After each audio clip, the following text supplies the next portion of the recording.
Kailan ako magiging taga dito para sa ito?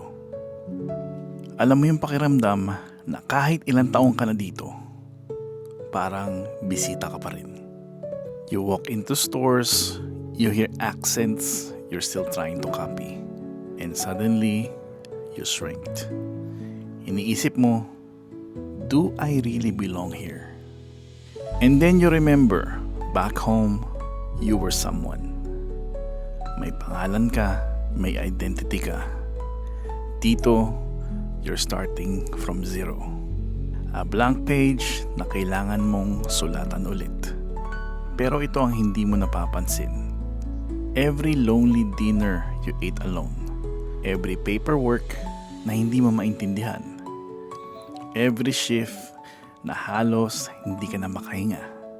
Lahat yan, quiet proof na you're becoming someone new.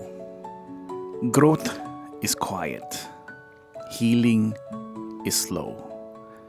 Pero belonging, hindi siya binibigay. You built it day by day. Kaya kung isa kang immigrant na feeling lost, listen. You don't have to feel from here to deserve to be here. Dito, sa bagong buhay na to, you're not just surviving, you're becoming.